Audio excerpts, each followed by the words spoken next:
Good evening, everybody, and welcome to the weekly Dharma gathering. My name is Gail Spiva. Tonight's session will be led by Tuyet Cullen and is entitled Staying Engaged and Compassionate While Being a Public School Teacher. Tuyet will lead us through a guided meditation, Dharma talk, and we'll close with a Q&A discussion. Tonight's discussion will be recorded, so if you prefer not to be seen, please turn off your camera feature. Please note that you will be recorded, however, if you ask a question. Also, if you have a question during the guided meditation or the talk, please feel free to enter it into the chat box at any time, and we'll be able to address it during the discussion period.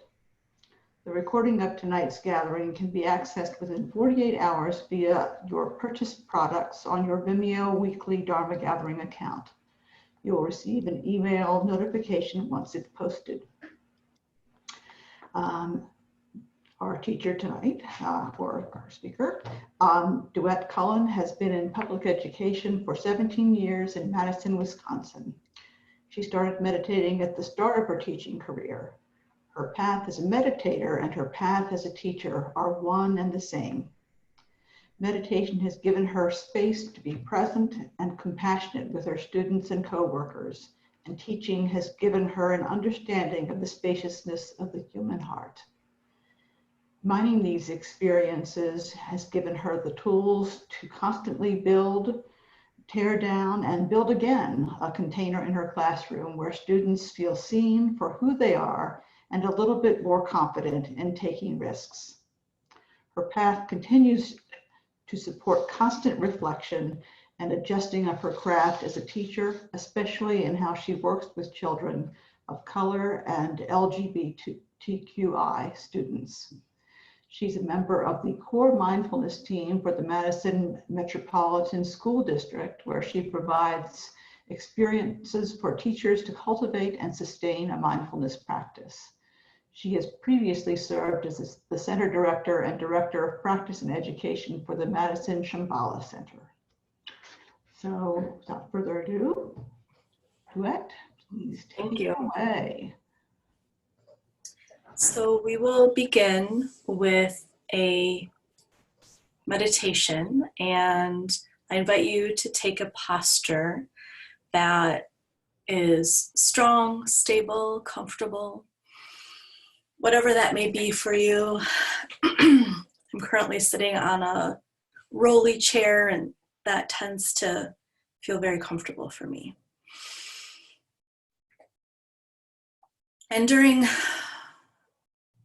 moments where I'm about to start a practice, I really appreciate having a conscious moment of setting an intention that serves as a transition between whatever it is that was happening before and where it is that I am putting my focus now. And something that is always available to aid in that transition is taking some deep breaths and moving into a more conscious connection between the sensation of our bodies and our awareness of that sensation. Moving into an open practice takes a conscious switching of attention. Our lives are filled with so much stimulus, so much give and take. To take this moment for just ourselves, setting a light intention for that moment.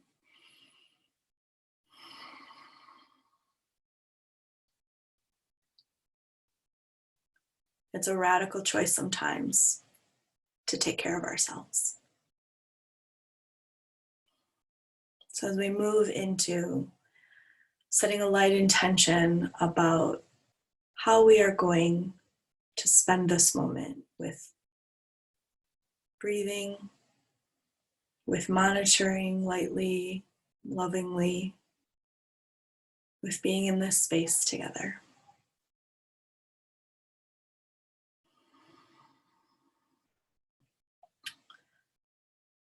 Having a posture that is both uplifted, comfortable, stable. The body is our partner in this practice, and the dignity that we can hold in a posture is an important pathway to moving into a space where our mind can feel welcomed, can feel seen.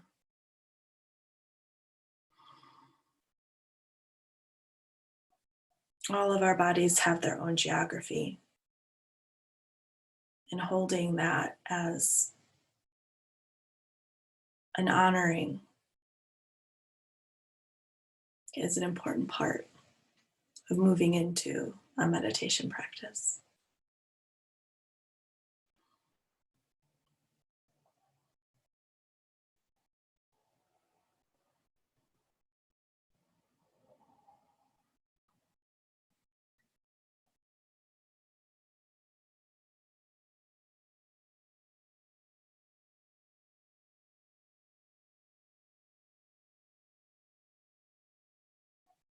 So as we sink into a practice, bringing our attention lightly, gently to the sensation of our body breathing. Our breath is always within reach. Our breath is always accessible.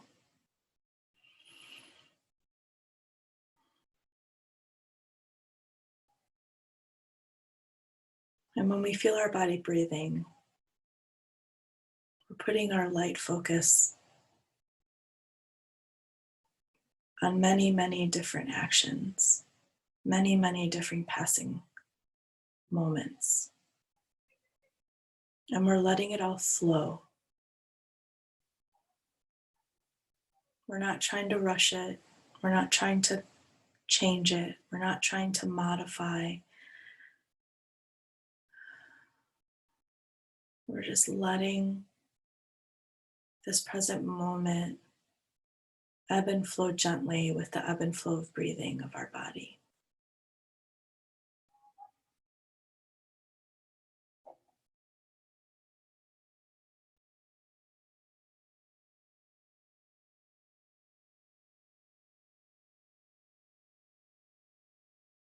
And there's going to be sound that may grab our attention for a moment. Whatever it is that distracts you from a moment from your active breathing, give it a gentle hello, and then bring your attention back.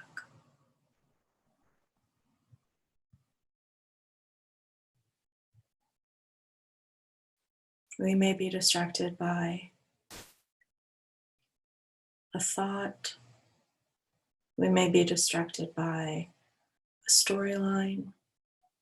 We may be distracted by an experience that we're about to have or an experience we did have. Whatever it is that comes to our present moment, we give it a gentle greeting. And then we let it go in the ebb and flow of our breathing.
I invite everyone to get up and stretch for a moment. I know I spend a lot of time sitting, so I think it's important to give our bodies that opportunity. So I'm going to get up and do some stretches. I invite you to also.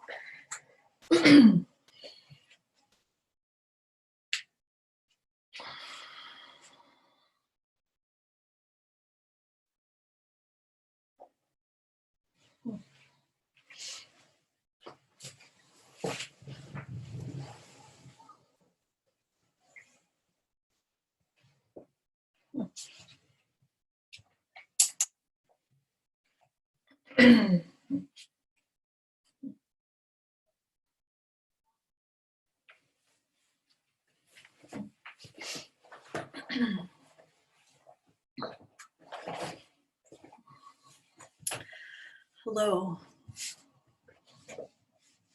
It's wonderful to connect with all of you through the delight of technology. My name is Tuyet Cullen. I am currently in Madison, Wisconsin. 45 minutes before this started, I was in a meeting with my coworkers for our school-based leadership team. And I had to very conscientiously and very purposely sign off to that meeting in order to have a nice transition to a very different way of communicating and a very different way of being. And that felt really good to do that and to do it with respect for myself and also to the people that are putting so much work into this time of virtual learning.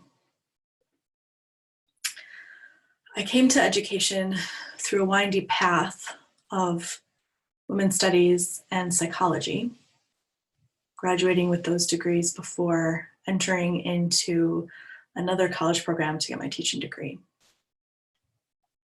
And I really appreciate that windy path. The experiences as a student in a women's studies program and a psychology program where I focused on the developmental stages of childhood moving into adulthood, and also getting really rich experiences in understanding the racial identity formation that children and adults go through. There's one thing I realize I should add to the bio that was read earlier. My bio talks about how being a teacher and being a meditator for me are very intertwined. And there's also the aspect of being an Asian American woman that is also very much intertwined with vows, with being a meditator and being a teacher. There are decisions, there are experiences I have where all three of those are very present. And my practice has given me an opportunity to articulate what that means and articulate it in a way where it has a foundation of confidence underneath it. When I started teaching, this was a choice that I made about my life as a vocation. I knew that serving in some capacity was something that was very important to me. And how that would turn about took several years of exploration. And when I eventually became a teacher, and I eventually got the very concrete experience of walking into my classroom, seeing these supplies that I would have and how I would take those supplies and have to cultivate learning experiences for children, I still remember the visceral experience of that. I remember the fear, the overwhelming sense of responsibility.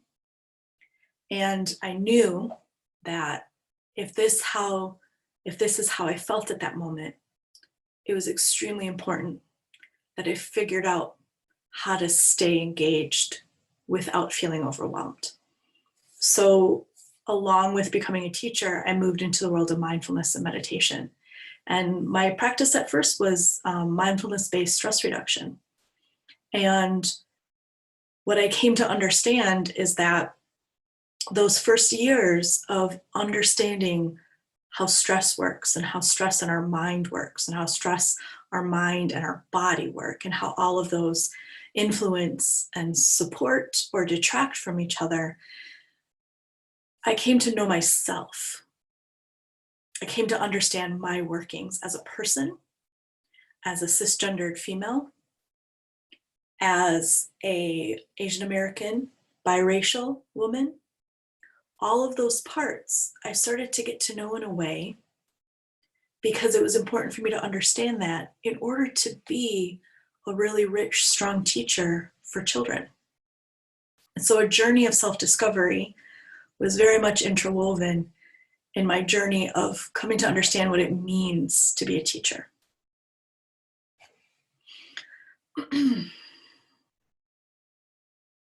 As I moved through my years with mindfulness-based stress reduction, as I moved through my years of cultivating my practice as a teacher, a yearning grew in my heart. A yearning grew for something that was much more in depth. And this is a yearning I feel all humans feel and experience in some way. A yearning for something more, a yearning for something that feels like the truth, a yearning for connection, a yearning for depth of heart, depth of feeling. And I was very fortunate to connect with a community, a meditation community in Madison, where that yearning, I was able to give voice to it, and I was able to have that yearning answered.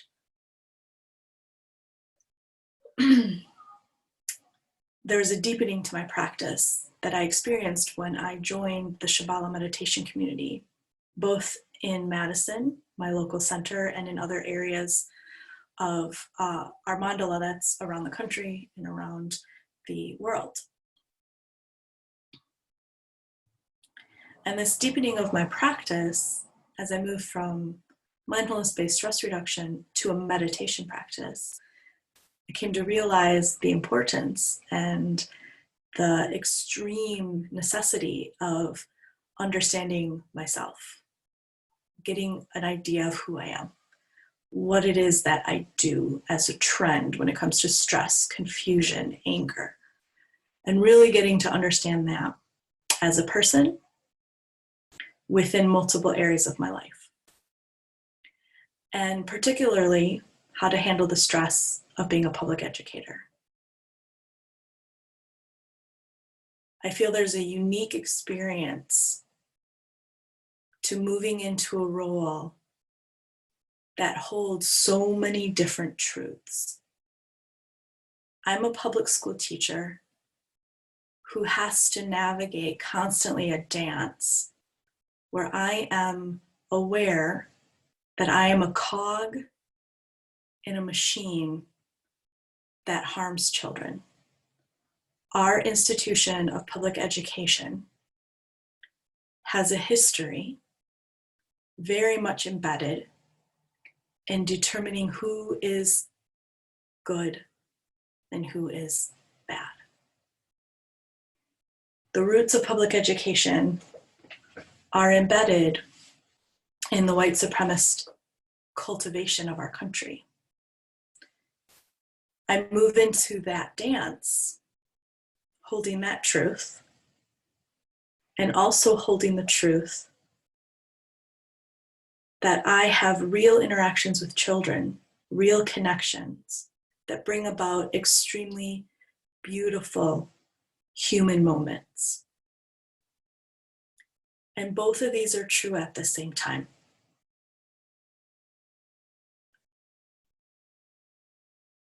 And that is an ongoing practice over and over and over. The reality and the clear seeing of knowing that I will unintentionally, but it will happen. I may do harm. And how then to address that in honoring the human relationship that is built with my students, that is built between us. And always, always, always the authenticity and the genuineness of naming that with children, and naming it in a way that honors their developmental stage, that honors who they are in their space of growing into adulthood. And that clear seeing, that understanding, so much has been parallel with the depth of understanding of my practice. Being able to clearly see the juxtaposition of these two truths, honoring it, holding these two truths with my heart, with my practice, holding them in my breath. My ability and stamina in doing that has gotten stronger as my meditation practice has gotten stronger.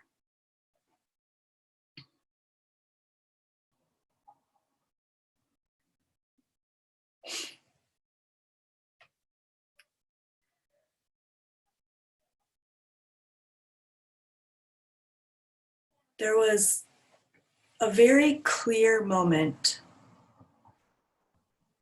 where, for the first time, I tried to apply my practice to an interaction with a student. And there was a student that was very upset. The student was very frustrated with, I teach math.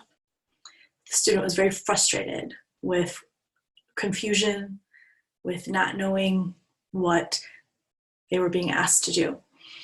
And the student had a history of frustration rising and then becoming extremely explosive with that frustration. And I had the luxury in this moment, I had the luxury of time, which is not something we always get anywhere in our life, and particularly in a school setting. I had a co-teacher in the room, in addition to a student teacher. So there were two adults that were able to stay in the classroom. And I was able to go into another space with the student. And he was very angry, and he was yelling and screaming and just being very vigorous in his movements. He wasn't harming himself. He wasn't harming anybody else. So we were just able to go into a space where it was just us. And I remember making a very conscious decision of holding that space with him and holding it in a way where it was neutral. The space was neutral. I was neutral. My posture was neutral. My facial expression was neutral. My tone of voice was neutral. And I was just able to be in that space with him. And bringing in what it means for a child to have to process big emotions. The big emotions that children have, how important it is to give them an opportunity to process that in a space where they are trusted and where they're given an experience of the full gamut. They're able to experience those emotions fully. Always understanding that taking place in a space where there's no physical harm happening. So they have that experience of fully feeling whatever it is they're feeling. And so in standing there and giving the neutral space, processing, I felt very self-conscious. I felt as if another staff person walked by, there would be this assumption that I was letting the student get away with something. I felt self-conscious about the noise that was being created. So staying neutral with the child, but also staying neutral with my own nervousness about this. I was relatively new in the profession, and so would a more senior teacher try to come in and save me? All of these ideas that I had to stay neutral with. And whatever needed to align, aligned in that moment, where the child was able to naturally run himself out. And he was able to bring himself back and eventually bring himself back and stand in front of me and just kind of stare at me. And we both had the same posture at that moment. And then he said, "Aren't you going to do something?" And I asked him what he thought I should do. And he said, "Well, you can't do anything now. You were supposed to do something before. Now you don't have anything you need to do." And I asked him, "Well, what do you think that means?" "I didn't have to do anything. What do you think that means?" And he started laughing. And it making just as much noise, but this time in laughter. And it was just very delightful then. And I had a real world experience of this practice, these culmination of several aspects of my experiences coming together in this one moment.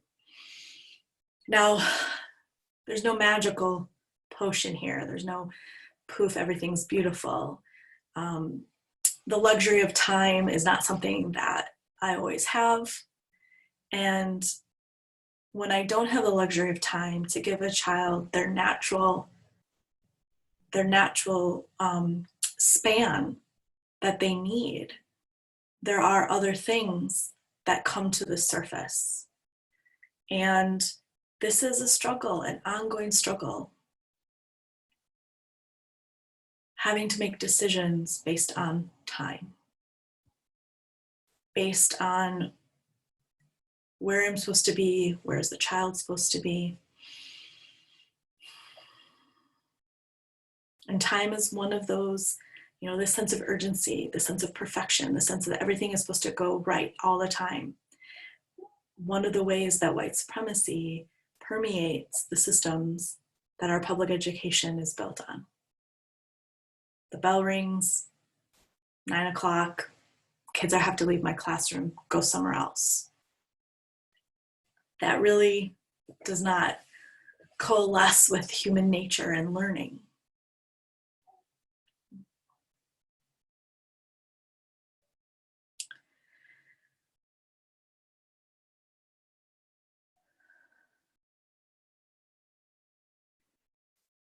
There is nothing in my past experience that has given me a foundation to draw from in this new environment of teaching during COVID.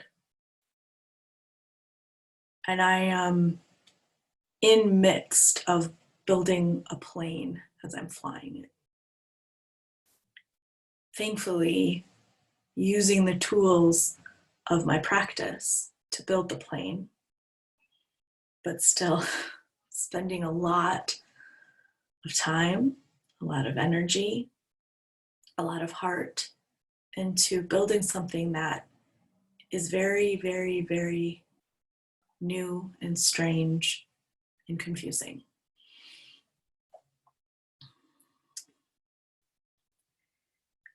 And making very particular decisions that, for the first time, are actually given credibility and validity. Making very specific decisions about the emotional needs of the children that I work with.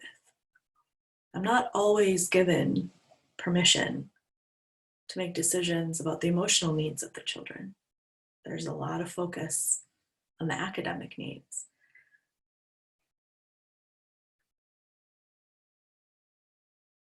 And as a community of people that I work with directly, just that act of permission feels very empowering.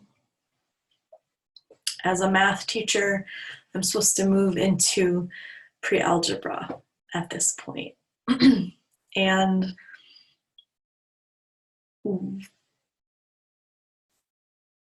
math confidence is a real thing not having math confidence is a real thing that we often spend quite a lot of time with children. Building a confidence, giving them space to build up their confidence and their trust in themselves. That is something that myself and my coworkers do very specifically, very intentionally. And doing that through a virtual landscape. The virtual landscape is crippling our ability to do that. There's a particular way that our public schools define what success should look like, what it should feel like, what it should sound like. And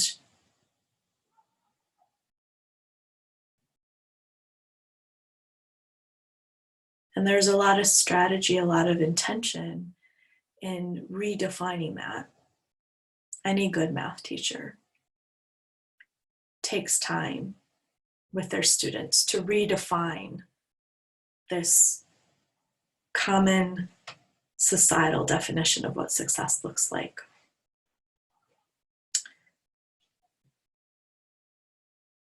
And doing that through Zoom, where so often I don't see children's faces, I see names. That's been a particular challenge. And what I bring with me from my practice, the tools that I'm using to build this very fast airplane midair, is an ability of clear seeing and making decisions based in discernment and compassion. What is useful? What is helpful? I'm still being asked to give standardized tests. I'm still being asked to grade, give children letter grades.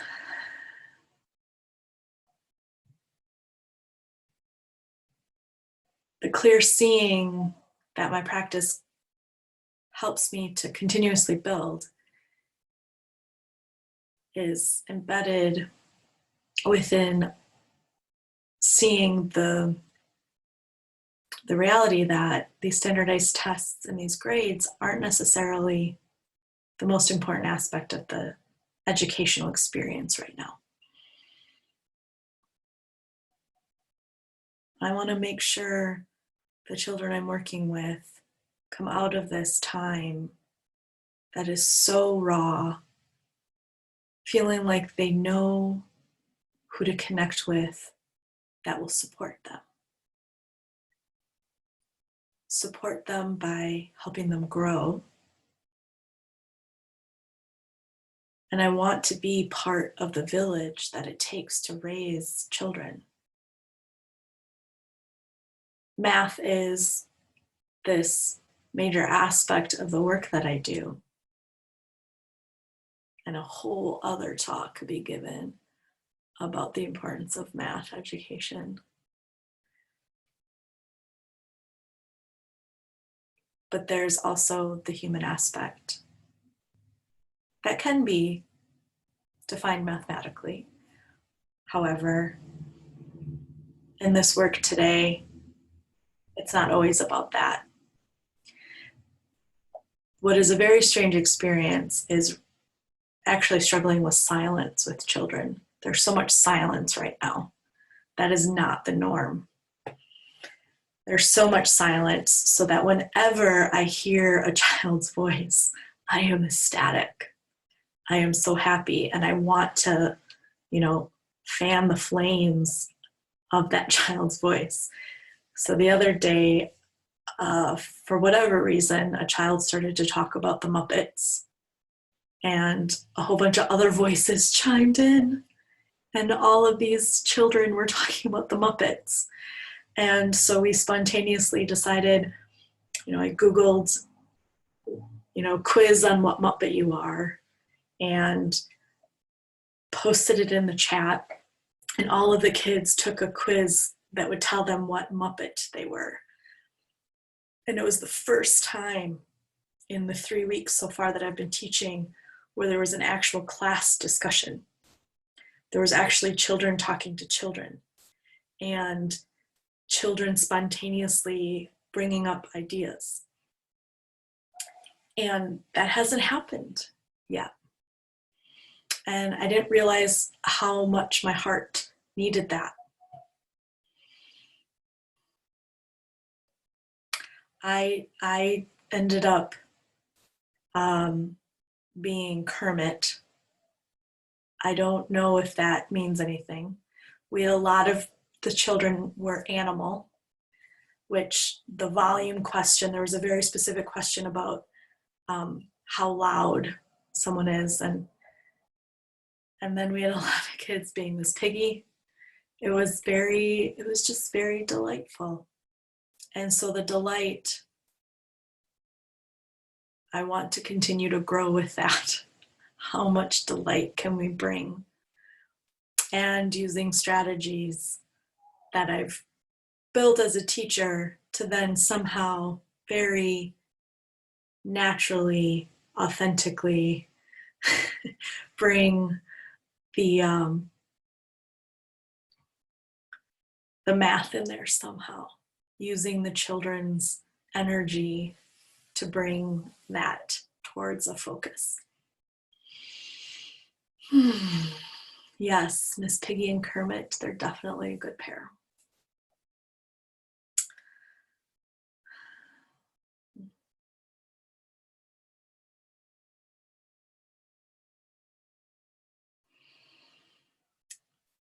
I think I'm gonna transition to the Q&A here. Thank you for being here with me, and I look forward to discussion and questions and ideas.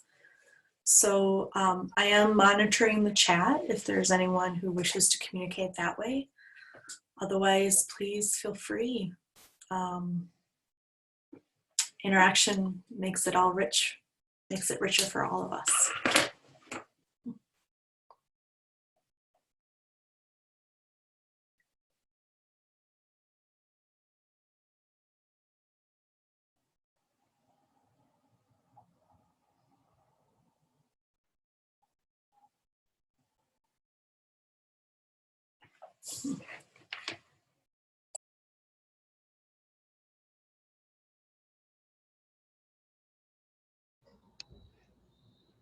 Duet, I so appreciated your talk. I just felt my heart the entire time because clearly, you're in your heart when you're working with those kids.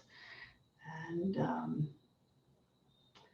yeah, the forces of, white supremacist culture are just fierce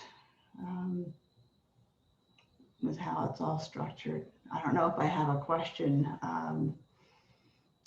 other than, well, do you have a kind of how you wish teaching could be? Maybe that might be a good question.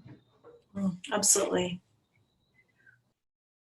I feel if I had my ideal, if someone all of a sudden gave me all the resources that I would need to build an education school or system, it would be very much about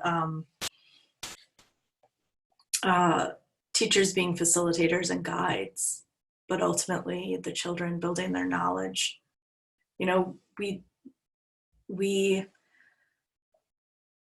When that whole A Nation at Risk report came out, that really sent us into a downward spiral. And it kind of was a self-fulfilling prophecy. We really weren't a nation at risk. But all of the solutions that have been presented and implemented since then, they've put our nation at risk, but not in the way that that report thinks we were at risk. They put our nation at risk in a different way. And I think in some ways we're seeing a culmination of this strange thing where people don't believe in science, where they don't understand the depth of a scientific research or experiment. They don't understand the structure that goes into these ideas that are supported by science. That, I feel, is how our nation is at risk. So children have a natural curiosity. They have a natural thirst for experiences. They are, they're natural born scientists. And so an education system would be about fanning the flames of a child's natural inquiry. We see over and over and over, children see something, they experiment with it, they realize, oh, if I change this, this will happen. And if I do this, this will happen.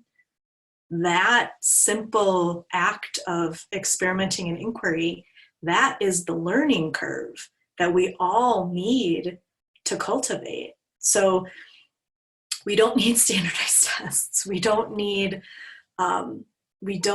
grades. We don't need classes that are separate. Math and science should not be separate.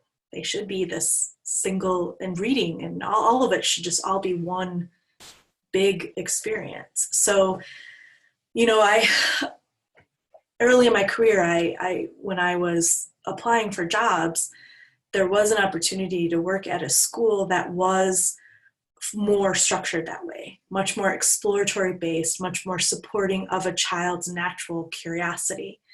And I made a very particular decision to go into public education because I want to be where there is the greatest heart need. And so the school that I had an opportunity to teach at, that was more inquiry-based, the children that went there were from families that were quite wealthy. And so they were going to have resources and they were going to have access to this idea of learning that I think is very important. So I want to go where that isn't always the assumption, that learning does not always connect to this natural inquiry idea. Learning is very much defined differently in some places. That is more about just rote skills and regurgitation, and that becomes evidence of learning. So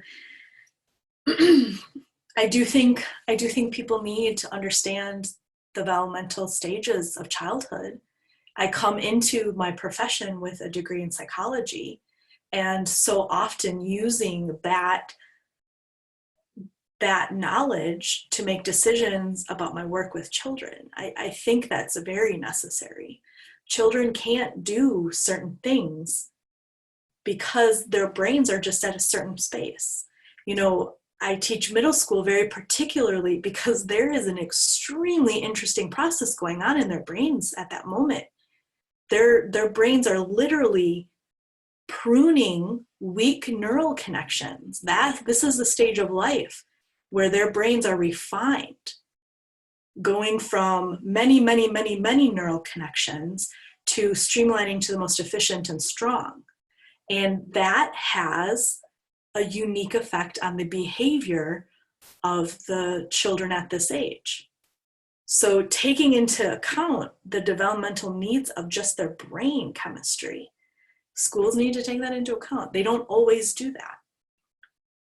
If any of you know or interact with teenagers, I am sure that you could pinpoint a moment where all of a sudden a teenager was digressing into behaviors that you hadn't seen in a while. That's because their brain just went through a neural pruning, and they literally are just going a little bit insane as they readjust to that. So necessary to understand that so we don't hold that against them. This is something they have no control over. We have to honor that experience. So that is very much why I became a middle school teacher, because that, to me, there's so much brain development that's fascinating across all the ages, but that particular experience, oh my goodness, how confusing it must be for them. I mean, I don't even remember it. I just know that I was miserable at that age, and it was probably because that's what my brain was doing, my poor brain. was just trying to grow up. So yeah, there's a lot that I feel would be different. And if I could take all of the children that I have as students right now with me into that, I would.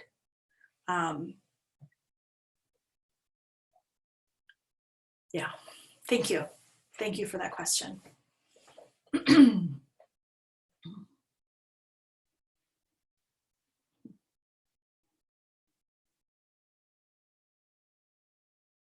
Oh, please. Duet, I was really struck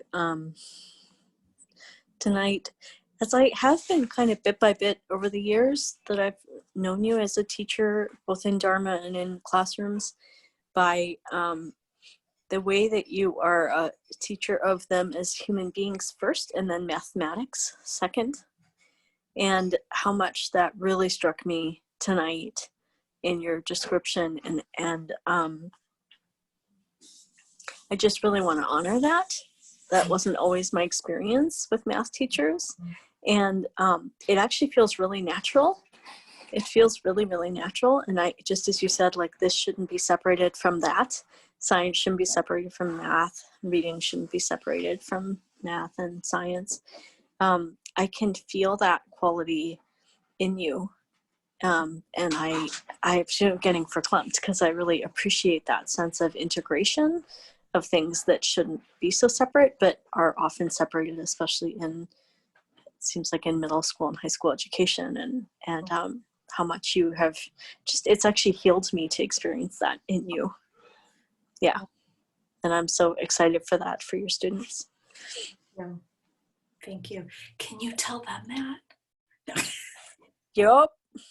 If they'll listen to me, I kind of doubt it. They're so funny in their expression of delight. They are very, yeah. Thank you, Miriam. And I invite, and it doesn't have to be a question. I think lovely ideas and statements and descriptions are just as awesome.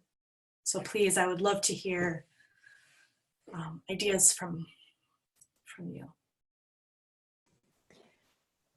Duet, I wanted to ask if you could share any other wisdom from your experience of holding the dichotomy of being a cog in the system, and really prioritizing the connection and relationships and the worth of the children that you teach. Working in that role, because I work in kind of social services, and so it's something that's always a part of how to do that work in a way that, these two different forces that are really can be really against each other. You know, the system can be so dehumanizing, and then, you know, what I'm trying to do is really honor the humanity and worth of people. And so it's a big path to walk, and just wonder if you had any other thoughts you could offer around how you carry those two. I just started my 17th year of teaching, and last school year at this time, I very seriously was thinking I was going to not be a teacher anymore. I very much and it's never the children, it's the system. And I just was not feeling like I had the stamina. And I mean, I had the stamina to become a bitter teacher, but I don't want to be a bitter. And so I think what was really amazing at that moment is I gave myself permission. I gave myself permission to not be a teacher anymore. And there was no magic, like, poof, everything's fine. COVID happened. And I think COVID brought up, you know, as with many things that are intense and horrific, there's some sunlight that comes out of it. And what COVID has done is help me remember what it means, what it is that is my true calling for teaching, and, you know, the connections with children. And I happen to want to connect with children through the topic of mathematics. I'm very much passionate about the importance of mathematics. And so COVID really offered an opportunity to bring math into the world of kids and to kind of give them real world experience of, see, math is useful. Your understanding of math is helping you understand what's going on right now with this very complicated event. And so always honoring what it is that I feel, the stress, the confusion, the anger, the frustration, the whole gamut of emotions. Every day I feel that. Earlier today, I was in a staff meeting and a coworker said something that just really was biting. And I had to speak up and say, I really took that comment and it really hurt me. And now I also speak from the experience I've had of being in my position for a long time. You know, 17 years is, sometimes I look at that and I'm like, holy crap. And so I very much realized that 10 years ago, I would not have spoken up about how that comment had hurt me. And so I guess honoring the act of growing and knowing that, you know, it's not whether it gets better or not, it's that I get to know it better. So at this point, I know what I can leave. There's all of these different forms I'm supposed to fill out, data sheets I'm supposed to fill out, blah, blah, blah, blah, blah. At this point, I know the things that I have to do because it'll be very much noticed if I don't do it. And I also know the things that is just a hoop that I have to jump through in order for someone else along the line to get accolades for something. So we call that flare bullshit. So there is an aspect of flare bullshit that, okay, I'm going to do it. I'm going to give 5 minutes. I'm going to do it. But then the real stuff, the real heart of the matter, I'm able to see where that is. And I'm able to see where the flare bullshit is. And so as my years of experience have built up, I'm able to see that better. And that has given me more confidence in knowing what I can have that is useful and knowing what I can let go of. Does that make sense?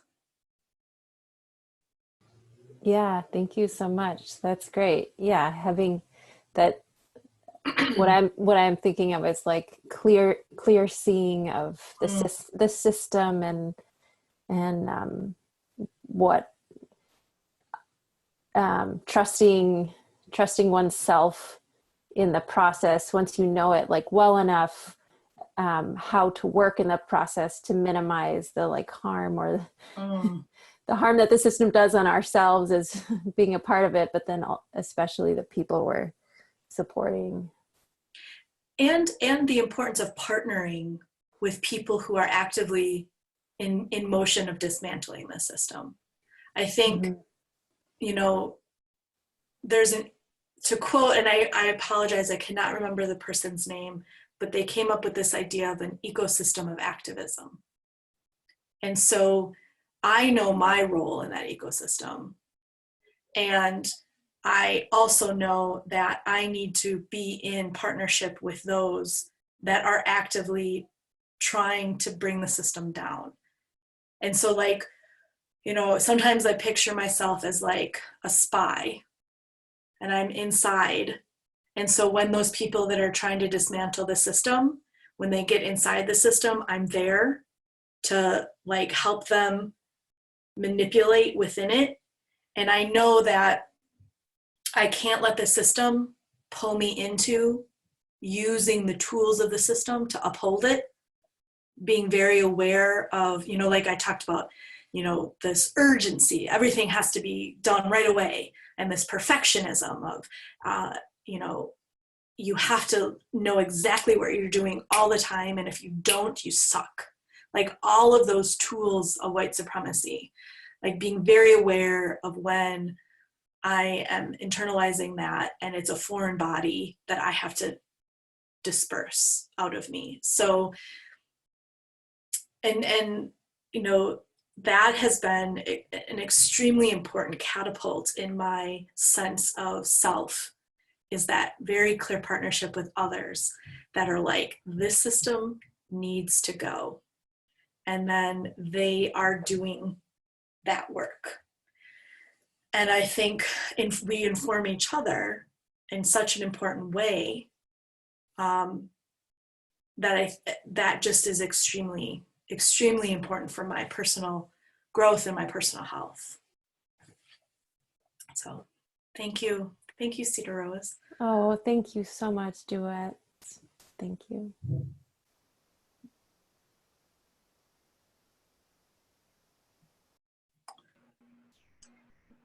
So I have a question, if I can ask now. I was really inspired listening to you talk, and it's really just listening to it makes me want to continue pursuing teaching, even in this time. But I'm kind of curious, with the conditions that we're in right now, health-wise and politically, I'm wondering if the conversations with your students have changed, or if things have become even more open than it sounds like it was in your classroom already. Yeah, I'll just leave off with that for now. Absolutely.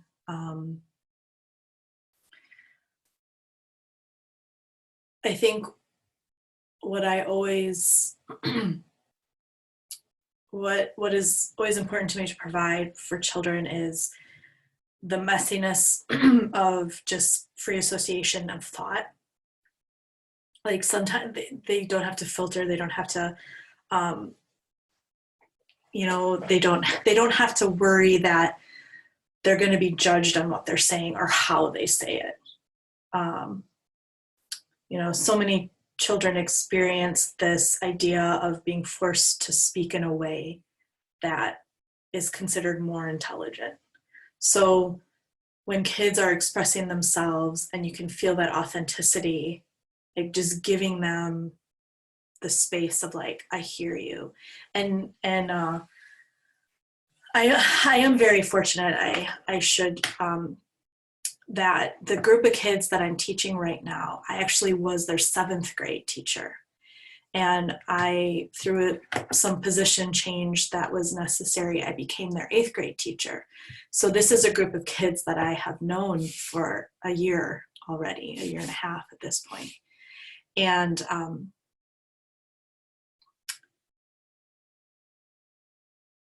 so over the Zoom experience, being able to show them that I'm listening, it's easier to do because I've done it in person. There are some of my students that I have not met in person because they're new to our school. And for them, in order for them to know what it feels like for me that I am going to listen to them, it's been about bringing in their families. So the first time I talked with them, it was with their families and with them. And it was in a Zoom, and and everyone was there. And I just asked 2 or 3 questions. And then after that, I just stayed silent. And it was, there was moments of awkward silence because the kids have to break through, they have to break through their own, teenage self. And they also have to break through, like, who is this person?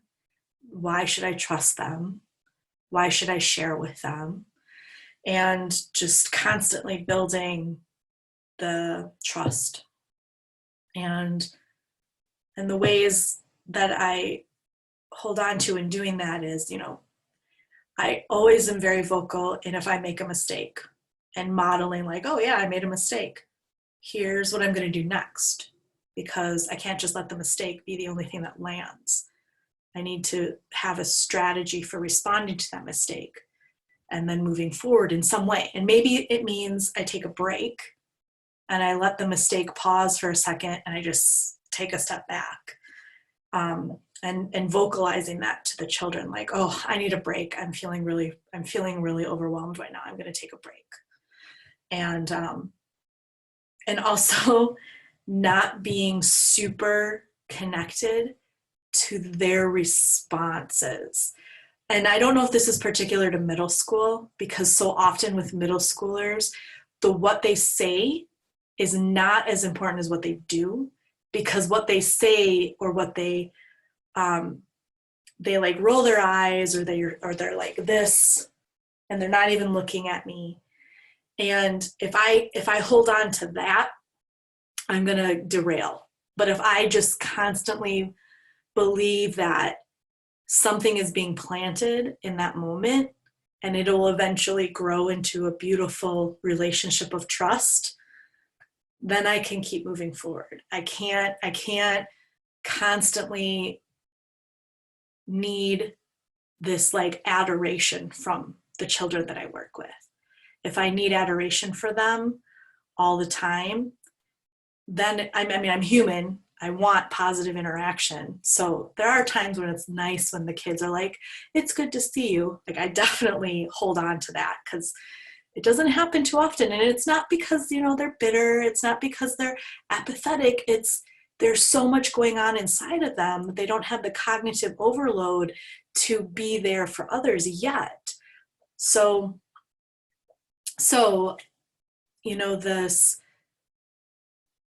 this diligence, and this very intentional diligence of building an assumption that I will listen to them, they can express themselves in whatever way feels good. And, every once in a while, of course, like a kid will drop an F-bomb or say something else that is inappropriate language. And what I hold on to is if it's part of their active expression, beautiful. If it's language they're directing towards another person, that's different. And so it becomes this like, and this is another tool of white supremacy. They want us to do the same response to every, they want that, like, I don't know the name of it, but where everything that's quote wrong is going to get the same punishment, or they want punishment. And so the very conscious effort of, this isn't about punishment, this is about growth. So, okay, you just said the F-bomb, I get it. And if it's something that's just part of their expression in that moment, and it doesn't happen that often, like, and maybe that's because of an environment I've grown with them, but I don't have kids saying horrible, mean things that often. And when they do, I never respond. And this is something that I talk about a lot with my coworkers, is they add fuel to that fire. If the child is angry, your child is angry. But if you add fuel to their fire and you respond with anger, then everything just spirals. Like, this is their sense of self is on the line in that moment, where for the adult, it's just like, oh, I'm annoyed with this kid. Like, what has more energy and power behind it? A sense of self is going to have a lot more than just annoyance. So, okay, if that kid is doing something, there's a way we can respond where we're helping them grow and we're not adding fuel to the fire of whatever it is they're feeling. And oh my goodness, that is something that perennially is a topic of conversation with teachers, because there are definitely teachers who believe that they can just out yell a child. And that's something that I feel is not helpful. There's, 2 or 3 times where I've had to raise my voice, and it's usually because there was danger. There was something that was explosive and dangerous and could cause physical harm. So, did that feel like I answered your question? I feel like I got in a couple little tangents there.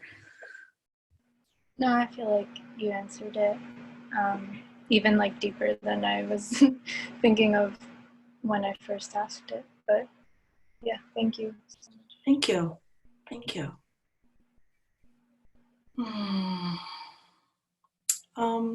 I welcome, let's see. I welcome any other questions from anyone who hasn't spoken yet, or any follow-up, or any just sharing. Of course, it doesn't have to be a question.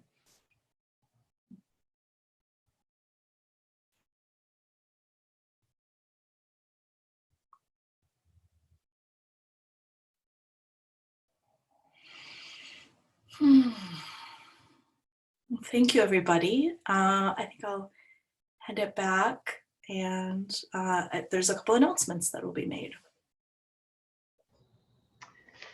So thank you so much, Tuyet. So thank you everyone for joining us tonight for the online weekly Dharma gathering.